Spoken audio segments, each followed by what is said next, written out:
وہ کشمیر جہاں ہر کشمیری کا دل پاکستان کے ساتھ دھڑکتا تھا، آج وہاں باغیانہ تقریریں ہو رہی ہیں، پبلک اس میں شریک ہو رہی ہے۔ اس کا معنی یہ ہے کہ ان 78 سالوں میں ہم نے کشمیریوں کو مایوس کیا ہے۔ ہم نے وہاں کی ماؤں اور بہنوں کی عزتوں اور ان کے ناموس پر 78 سال صرف سیاست کی ہے۔ ہم نے ان کا مقدمہ نہیں لڑا ہے، اور آج جو صورتحال وہاں نظر آ رہی ہے یہ تشویشناک ہے۔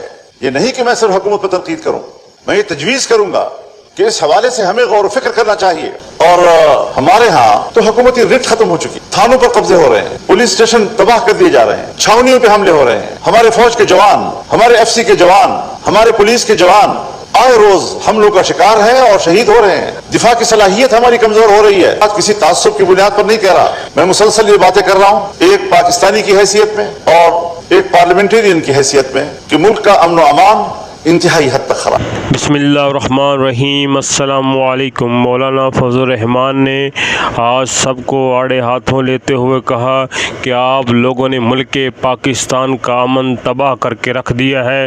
کشمیریوں نے اپنا حق مانگا، آج آپ دیکھ لیں وہ بغاوت پہ اتر آئے ہیں۔ انہوں نے صرف اپنا حق مانگا تھا آپ لوگوں سے، لیکن آپ نے انہیں ان کا حق نہیں دیا، جس کی وجہ سے انہوں نے احتجاج کیا، لیکن احتجاج انہوں نے اپنے حق کے لیے کیا تھا، لیکن آپ لوگوں نے ظلم کی انتہا کر دی۔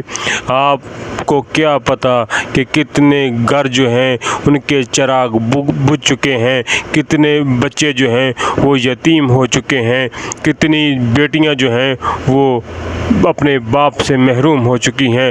آپ لوگوں نے جو ہے وہ ظلم اتنا بڑھا دیا ہے۔ آپ اللہ سے ڈرو، اللہ کی پکڑ میں اگر آپ آ جاؤ گے تو دنیا آپ لوگوں کو یہاں دیکھے گی کہ آپ کے اوپر کس طرح کا عذاب نازل ہوتا ہے۔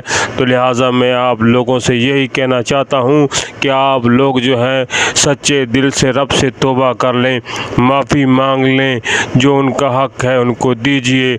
بس یہاں ہم سب نے نہیں رہنا، یہ زندگی فانی ہے، ہم سب نے یہاں سے چلے جانا ہے، لیکن آپ لوگ کچھ تو ہوش کے ناخن لیجئے، ان لوگوں کو جینے دیجئے۔